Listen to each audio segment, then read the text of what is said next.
Bonjour tout le monde, ça va? Je suis à Olveroa. Je suis devant l'église et le cimetière, regardez, c'est très joli. Vous voyez, voilà, je vais vous montrer le cimetière aussi.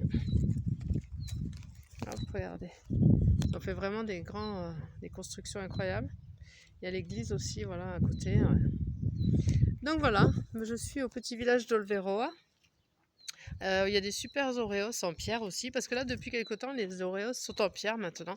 Ils ne sont plus en briquettes ou en bois. Et c'est beaucoup plus joli en pierre, ça fait beaucoup plus rustique. Et c'est vrai que c'est sympa. Donc là, il y en a toute une série magnifique. Et voilà, ben aujourd'hui, j'ai fait une très grosse rando. Hein, j'ai explosé mon record, hein, 34,5. Voilà. C'était prévu 33,5. Bon, finalement, j'ai fait 34,5. Ouais, voilà. Mais ça va, écoutez, maintenant je suis dans le truc. Alors voilà, regardez le magnifique Oreos qu'il y a là.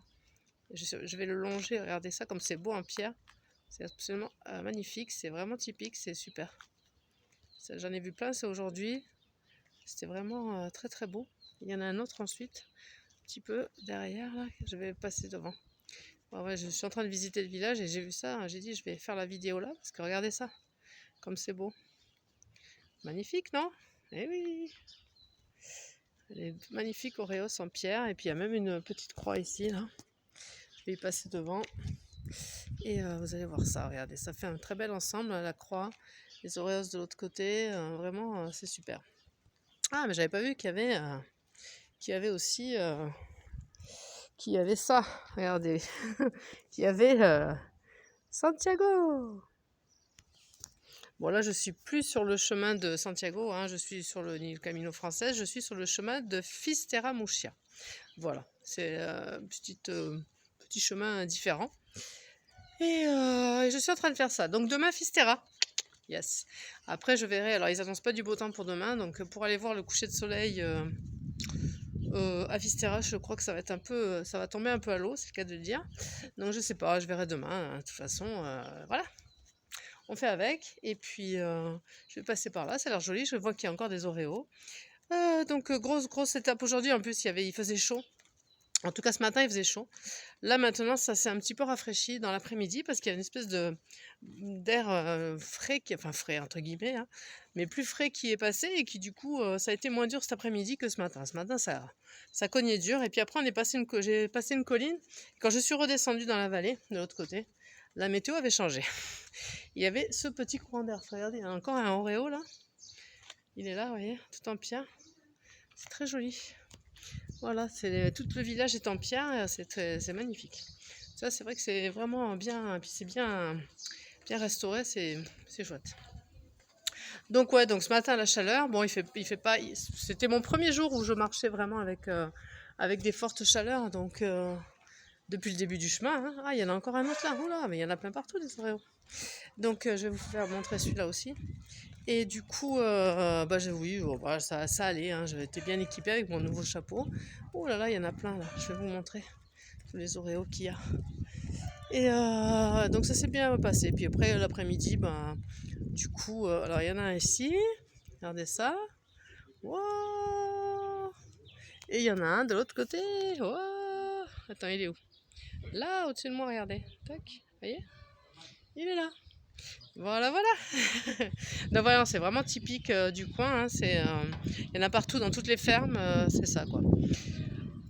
Bon, aujourd'hui c'était, voilà, j'ai fait beaucoup. Alors il y a un truc qui m'a pas plu aujourd'hui, c'est qu'il y a eu beaucoup de tronçons de route. De nouveau la route, marcher le long de la route. Bon, ça va qu'il n'y avait pas les camions comme les grosses nationales, mais bon, il y avait quand même pas mal de voitures.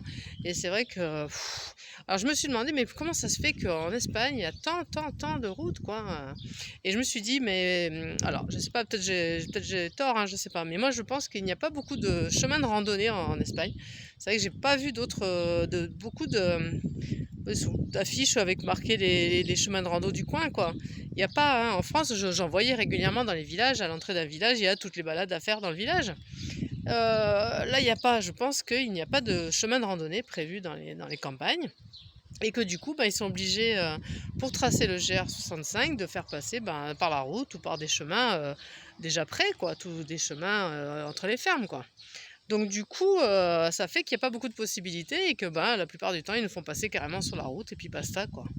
Alors qu'en France, c'est vrai, tout le GR65, bon, il y a quelques tronçons de route, mais c'est pas, non, rien à voir, quoi. Quand on est sur la route, c'est que vraiment, on est obligé d'y aller, qu'il n'y a pas d'autre solution, quoi. Donc ouais, ça m'a un petit peu déçu aujourd'hui de me retaper de la route, quoi. J'avais pensé vraiment que ce côté-là de Galice, toute la pointe là de Finistère, serait plus sympa et plus agréable au niveau du chemin, mais bon, non. Décidément, en Espagne, on se fait de la route, du macadam. Alors évidemment, comme vous avez pu constater, j'ai mis mes petites sandalettes. J'avais remis mes sandalettes sur le macadam, hein, parce que ce matin, j'avais mis les grosses chaussures, et puis quand j'ai vu qu'il y avait beaucoup de route, j'ai remis les sandalettes, et c'est vrai que ça me fait moins mal sur le macadam, quoi. Donc voilà, bah écoutez, aujourd'hui, donc grosse étape que j'ai réussi. Bon, je suis arrivée, j'en avais un peu ras-le-bol, hein, je vous avoue. Hein, ouais, oui. Et puis, parce qu'il y avait quand même du dénivelé, je sais pas combien il y avait aujourd'hui, j'ai toujours pas fait les calculs, hein. Mais il y avait bien 500 mètres au moins, hein, accumulés, ouais, même plus. Donc du coup, quand même, à la fin, ça fait de la fatigue, quoi. Donc bon, je suis arrivée au bout du chemin, apparemment. Ah, ben je viens de repérer mon chemin pour demain. Bon, bah c'est nickel, c'est par là qu'il faudra passer. Je vois qu'il y a le balisage. Regardez, vous allez voir. Je vais vous montrer le balisage. Peut-être des gens qui arrivent, hein. Ah, il y a des gens qui sont en train de... Non, je vais pas les déranger. Qui arrivent ou qui repartent, hein, qui ont pris un petit bain de pied, parce qu'il y a une petite ruisseau aussi qui passe par là. Regardez, je vous montre. Il y a un petit ruisseau. Voilà. Et puis il y a le balisage. Voilà. Et là, je suis à combien? À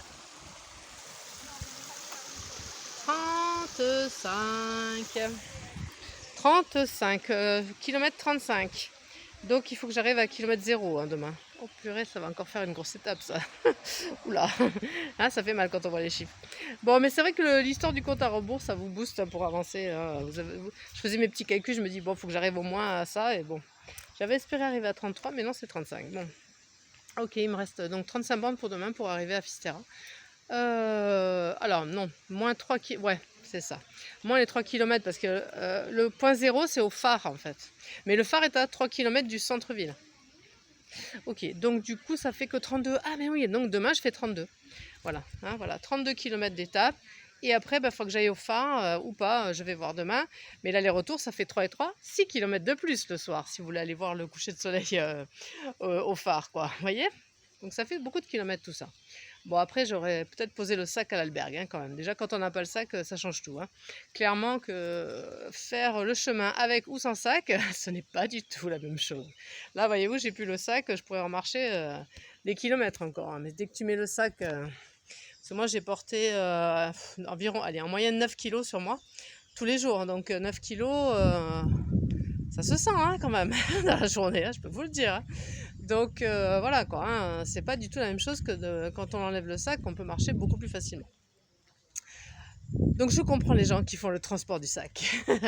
Je les comprends. C'est beaucoup plus facile de porter juste sa petite bouteille d'eau et son petit sandwich, hein. Donc voilà, bah écoutez, donc demain encore une grosse étape. Et puis, enfin ça sera l'avant-dernière.